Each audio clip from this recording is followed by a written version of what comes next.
উল্টো দিকে ঘুরতে শুরু করেছে পৃথিবীর কেন্দ্র। কি প্রভাব পড়বে জীবজগতের উপরে? পৃথিবীর কেন্দ্র নিয়ে বিতর্ক আজকে নয়। নীল রঙের যে গ্রহে আমরা থাকি তার গঠন কিন্তু বেশ জটিল। অন্তত আমরা সাধারণ ধারণায় যেমন মনে করি তার চেয়ে অনেক বেশি। পৃথিবীর অভ্যন্তরকে তিন ভাগে ভাগ করা যায়, যথা ক্রাস্ট, ম্যান্টল ও কোর। পৃথিবীর আভ্যন্তরীণ এই অংশেই সম্প্রতি দেখা গিয়েছে এক পরিবর্তন। গবেষকরা দেখতে পেয়েছেন পৃথিবীর ইয়ার্চ অভ্যন্তরে কোর অংশটির ঘূর্ণন কমে গিয়েছে। ক্রমে তা থেমেও যায়, এবং তা এখন পৃথিবীর উপরিভাগ যে অভিমুখে ঘুরছে তার ঠিক বিপরীত অভিমুখে ঘুরছে। 1936 সালে ড্যানিশ সিসমোলজিস্ট ইঙ্গো লেম্যান আবিষ্কার করেছিলেন পৃথিবীর অভ্যন্তরে রয়েছে একটি কঠিন ধাতব বল, যা স্বাধীনভাবে ঘুরে চলেছে।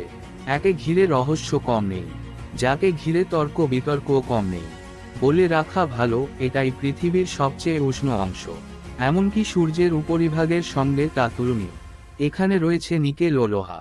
এবার পৃথিবীর সেই কেন্দ্রেই দেখা গেল ব্যাপক পরিবর্তন। কিন্তু এর ফলে কি হতে পারে? পৃথিবীর কেন্দ্র হঠাৎই উল্টো দিকে ঘোরা শুরু করার কোনো খারাপ প্রভাব কি পড়বে পৃথিবীর বাসিন্দাদের উপরে? এ বিষয়ে অবশ্য আশ্বস্ত করছেন গবেষকরা। তাদের মতে ভয়ের কিছু নেই। এমনকি পৃথিবীর উপরিভাগে এই কেন্দ্রের ঘূর্ণনের কোনো প্রভাবই পড়বে না। তবুও পুরো বিষয়টির দিকেই নজর রাখা হবে বলেও জানাচ্ছেন তারা। তবে আপাতভাবে এতে আশঙ্কার কিছু নেই বলেই মনে করা হচ্ছে। প্রসঙ্গত, এর আগে 2009 সালে পৃথিবীর কেন্দ্রের ঘূর্ণন আচমকাই বন্ধ হয়ে গিয়েছিল। তারপর বিপরীত দিকে ঘুরতে শুরু করে।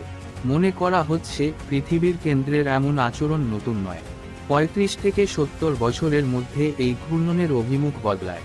গত শতকের 60-এর দশকের প্রথম দিকে এই ঘূর্ণন নজরে পড়ে বিজ্ঞানীদের। আপাতত বিপরীত ঘূর্ণনের বিষয়টি গবেষকদের নজরে থাকবে বলে জানা যাচ্ছে।